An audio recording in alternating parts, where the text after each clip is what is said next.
Welcome back. Travel disruptions affected thousands of Canadians over the holiday season. Via Rail experienced serious disruptions, and Sunwing Airlines left hundreds of passengers stranded for the holidays, unable to return homes. And it's just some of the stories that have been going on over the holidays. Joining us is Canada's Transport Minister, Omar Alghabra. Minister Alghabra, thank you very much for joining us this afternoon. Good afternoon, David. It's great to be with you. So tell me, it's like Groundhog Day. I mean, last summer we were talking about the same types of problems with the airlines. Passengers feel powerless. They feel exploited. I saw your statements. We saw a Sunwing statement. But beyond this, and I'm talking first of the airline industry, I mean, what can be done so that, yes, of course, there's going to be weather. But beyond that, how are we going to make sure that in Canada and abroad, Canadians aren't stranded the way they were during the holidays? David, I'm grateful for the opportunity to answer these questions. I know many Canadians have been frustrated by what just happened over Christmas. And I do want to start off by saying that it was really unacceptable what had happened to particularly Sunwing travelers who were stranded for a few days without any information or knowing when they can go back home. But I do want to stress this point. This is not the same thing that happened last summer. What happened last summer was the entire system was under stress and it faltered. What we saw this time, we didn't see CATSA falter. We didn't see lineup security screening. We didn't see lineup at CBSA, at Customs. Airports operations for the most part withheld. So what happened, we had two extreme weather events back-to-back in British Columbia and then in Ontario and Quebec. Yes. Overlapping one of the busiest time of the year. And we saw disruptions to airlines, lasted a few days. However, Sunwing particularly admitted they made operational mistakes and they did not keep their customers up to date with information. Let me just say that I started working on addressing some of the challenges that we saw last summer before Christmas. In fact, I hosted a summit with airline CEOs and airport CEOs and others to first make sure that everyone's prepared and ready for the Christmas rush.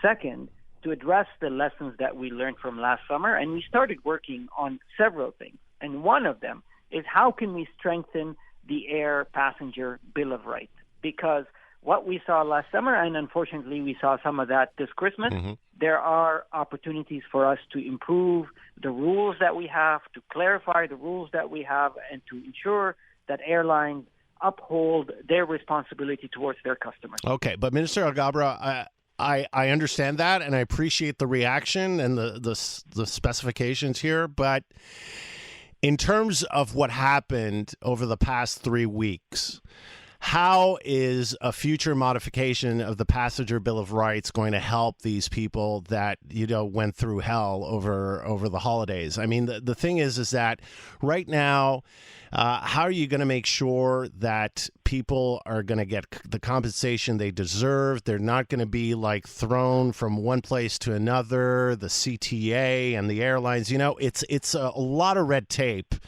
for people that all they want is fair compensation. How are we going to modernize this in a way that also the past is going to be taken care of as well as the future? And that's a great question. And first, let me just say that when I met with the president of Sunwing Airlines, he promised me that their customers who were affected will be compensated as quickly as possible. Second, to your particular point about the system itself, one of the things that I am looking at right now is how can we reform the enforcement system to make sure that the burden is on the airline, to incentivize the airline so they are the ones that deal with the complaints instead of deferring it to the Canadian Transportation Agency. That is going to be the best way to resolve this. We need the airlines to take accountability and to resolve these issues as quickly as possible. And if they end up choosing to defer it to the Canadian Transportation Agency, that there would be a cost incurred by the airline. That way we can ensure that things are settled quicker. And the other thing that I am working on is how can we provide additional support to the CTA to clarify rules, to increase efficiencies in how they operate so things don't end up taking too long and that they have the resources they need. Mr. Alghabra, I really appreciate you're putting yourself out there, you're taking the questions, you're making yourself available, and I respect that. But at the same time, I mean, when we talk about the airline industry, we as Canadian taxpayers, we put billions of dollars into this industry during the pandemic.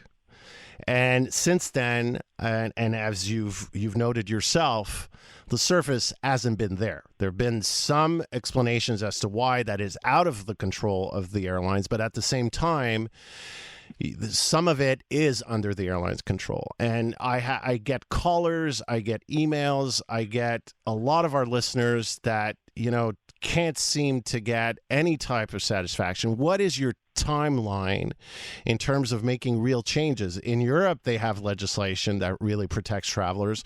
When do you think you'll be able to get those changes through? David, first of all, the support that we provided to airlines during the pandemic was intended to support the workers of the airline. We wanted to protect hundreds of thousands of jobs. And much of that support, by the way, was in loans, and much of the airlines. Minister Alghabra, I'm not disputing that, but I'm just saying you can get the perception problem here.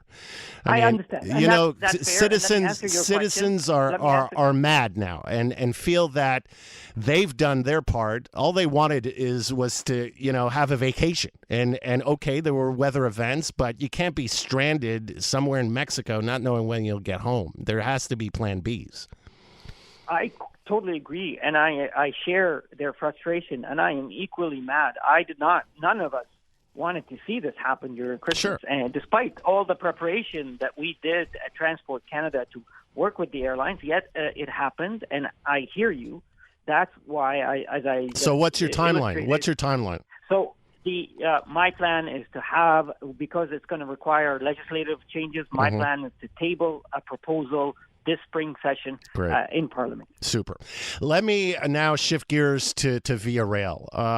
Now, again, we understand the weather, but it was, for a lot of us, it was surprising still. We're not transport experts to realize that Via doesn't have its own tracks, that it has to go on other companies' tracks, and it's because it was on the CN tracks and it was a derailment by the CN, not a Via Rail derailment, that caused a lot of problems. Where are we with the high-frequency train? But more importantly, why doesn't Canada in 2023 have high-speed rail like in Europe? Well, that's a great question, David, and You understand? Everybody's asking this question. I mean, we have the electricity. We have the clean energy. We have the technology. We have the companies that can build it. Now, our commuter train service can't even ride on its own tracks. I mean, for a lot of people, it's like completely out of this world. And I can't change the past, David. No, of course not. What I am telling you and your listeners is that our government and I am personally committed to continue the work that we started on the high-frequency rail that will provide a dedicated track, faster, safer, greener service to passengers. This dream has been talked about for decades. We are making it a reality. Last year, we issued a request to partners in the private sector to express interest. We've had more than 50 companies express interest. Early this year, very soon, we're going to issue a request for qualification. So I'm telling you, David, we are a step closer to making this dream a reality. I love your optimism, but again, I mean, what will high frequency mean when you compare it to high speed? I mean, high frequency in the net of all of this. What will this mean for Canadians? Well, look, I want to see a faster service.